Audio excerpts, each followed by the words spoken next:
परिवारासह आज मतदानाला इथं आलेलो आहे। खरं तर सगळ्या जगातली सगळ्यात मोठी लोकशाही आपली हिंदुस्थान भारत आणि एक या लोकशाहीमध्ये मतदान करणं हे सगळ्यांचं कर्तव्य आहे आणि कर्तव्य करत असताना निश्चित परिवर्तनाच्या दिशेनं देश जातोय अशा प्रकारचं चित्र आहे आणि या परिवर्तनाचा साक्षीदार एक सहभागी म्हणून सुद्धा राहण्याचा सगळ्यांनी प्रयत्न करावा आणि सुद्धा आमच्या सगळ्या कुटुंबाने तसाच प्रयत्न निश्चित करतोय।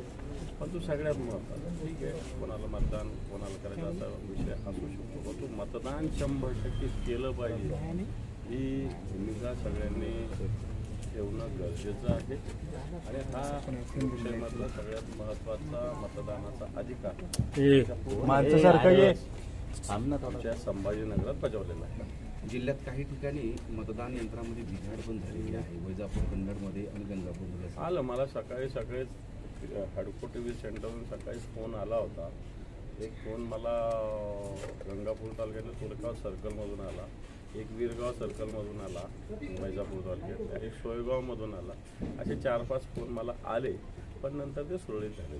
काही ठिकाणी भीती व्यक्त पण केली होती की अनुचित प्रकार होऊ शकतात किंवा मतदान केंद्रावर शिवसेने तुमच्या कार्यकर्त्यांकडे। मला असं वाटतं जो जिंकणारा आहे तो अनुचित प्रकार कधीच करत नसतो, जो हारणारा तो अनुचित प्रकार करत असतो। शिवसेनेकडून आमच्याकडून कोणता अनुचित प्रकार होणार नाही, पण कोणी केला तर तो रोखण्याचं तर काम आम्हाला करावं लागतं। दादा, राज्यात मतदानाचा टक्केवारी फार कमी झाली मागच्या टप्प्यामध्ये, आता आपल्याकडे वातावरण थोडं बरं आहे, काय वाटतं 65%च्या वर? मला असं वाटतं संभाजीनगरात मागच्यापेक्षा जास्त मतदान होईल, कारण एक मोठी कार्यकर्त्याची रचना आमची बूथ स्तरापर्यंत सातत्यानं काम करत असते।